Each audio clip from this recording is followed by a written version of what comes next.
Hey, my name is Jeff Willinger, coming to you live from European SharePoint Conference. Although, wink, wink, I'm not actually in Europe, and nor is Edward. But I will tell you, we wish we were there. I'm in Southern California. Edward is in lovely Arizona, and we are still coming to you live from the US, beaming all the way through the technology of Teams and now my Viva background. Super psyched to have Edward on today. We hope to be at European SharePoint Conference for sure next year. Absolutely. And actually, I Absolutely. think they're having some other stuff as well. So again, just my name is Jeff Willinger. I'm the managing director of Zilio. I'm actually based in the Netherlands, in Amsterdam, and a migration services firm.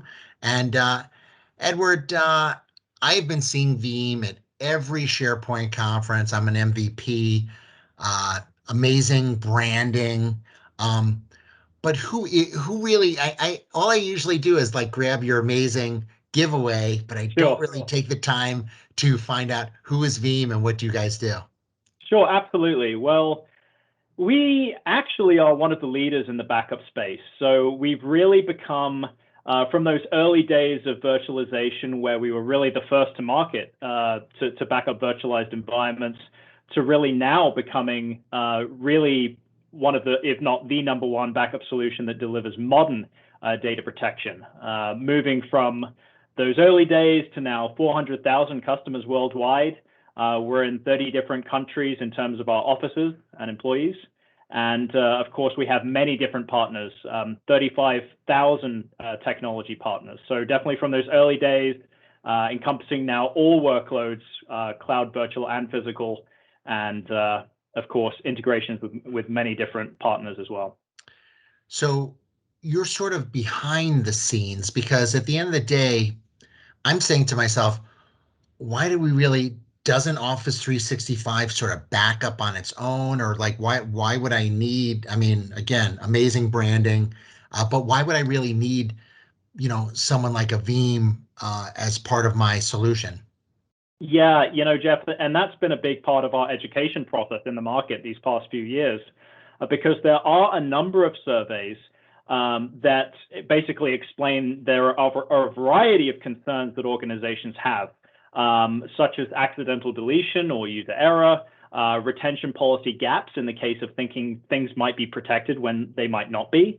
Of course, internal security threats, rogue employees or consultants, external security threats, ransomware, right, is huge in terms of those risks. And then, of course, legal and compliance. Why not have a backup that you can easily recover from and maybe get a little more granularity in your recovery methods that really allow you to get timely legal and compliance requests answered, compared to what you might be able to do in the out-of-the-box functionality. So that's what we've really taken to heart, is just let's educate the market and help people understand that really when it comes to Office 365, it is a shared responsibility, right? So ultimately, users have to understand that this is both a give and take. So users have the responsibility of the data. Microsoft is in charge of things like the infrastructure, the infrastructure level, the data center geo redundancy, keeping the service up and running. That's the responsibility of Microsoft. But clearly, there is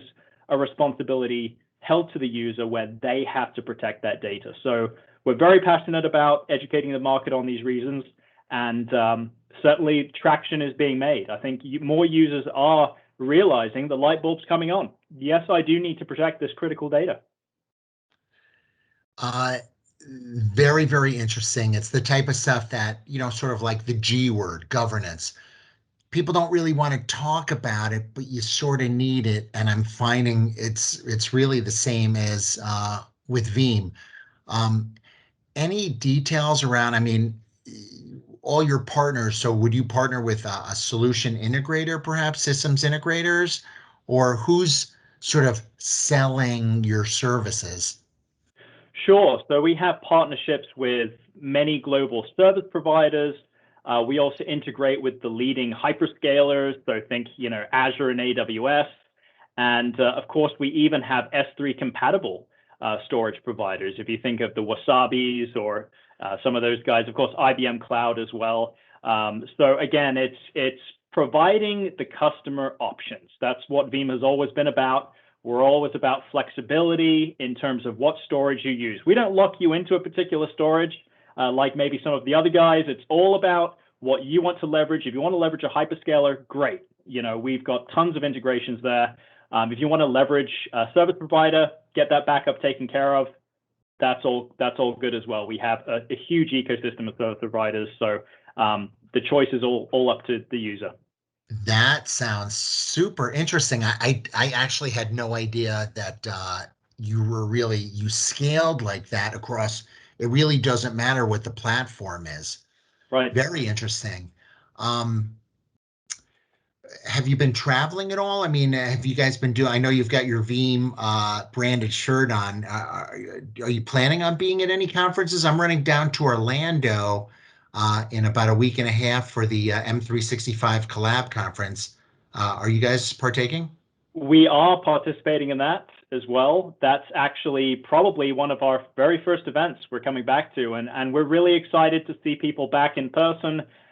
It'll be interesting, right? It's almost a little bit of a social experiment. Let's see how people adjust back to traveling. I think it'll be very interesting to see all those smiling faces again. I think that I'm part of the collab. I'm one of their advisors, and I think they're debating either on your badge or a wristband to say if you're vaccinated or not. Okay.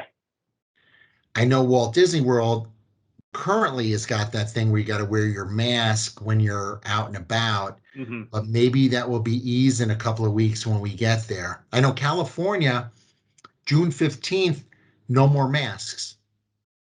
Wow. Um, People are Yeah. starving, and you nailed it on the Absolutely. Absolutely. social And experiment. yeah, and Jeff, we actually got off the tailwind this week, actually, of our VeeamON events. So, of course, we would have loved to have had that in person, and we definitely look forward, hopefully, to an in-person event next year. So, I know that our customers and partners are just really, like you say, chomping at the bit, really trying to get that business travel get back together and get us all back in the same room again. So I I've know we're actually all excited. lost. I've lost a considerable amount of weight in the past year by literally not traveling. I literally get to Right. work out 7 days a week. And between Orlando, then right after Orlando, I'm running down. I'm taking a couple days. I'm meeting my brothers and my dad in the islands there.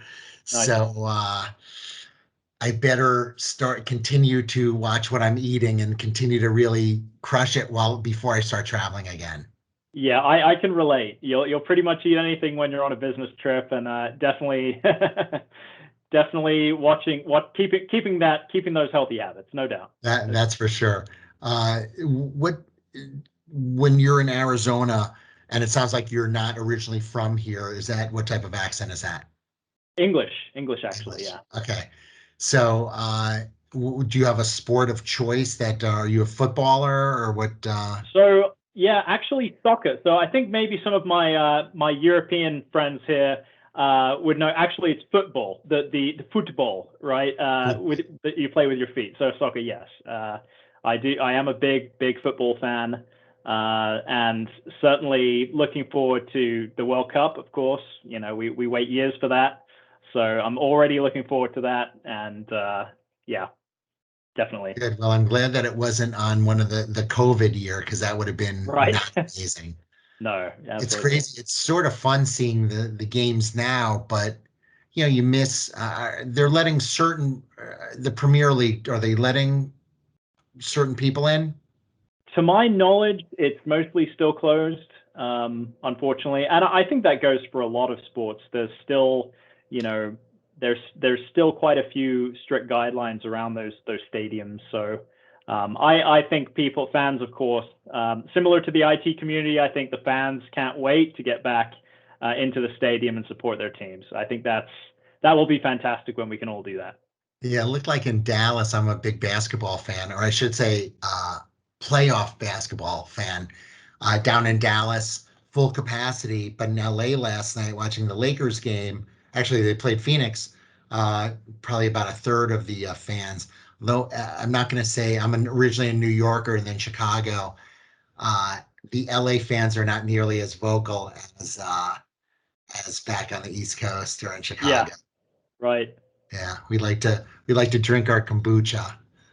Absolutely, yeah. Um, well, Edward, this has been super educational for me, and I hope for everyone that's listening.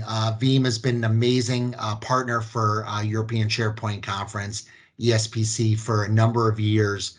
And I know, speaking on behalf of ESPC and all my friends there, they run an amazing conference. Sarah, Ella, Kevin, the whole team really does an amazing job. So I thank them. And Edward, I really appreciate you taking some time to spend with me today. Absolutely. And, to the audience here, feel free to come by the booth, check out a demo of Veeam Backup for Office 365. Great. Well, thanks again, Edward, and thanks to our friends at ESPC, and have a great rest of your day. Bye. You too. Thanks, Jeff. Bye bye. Okay.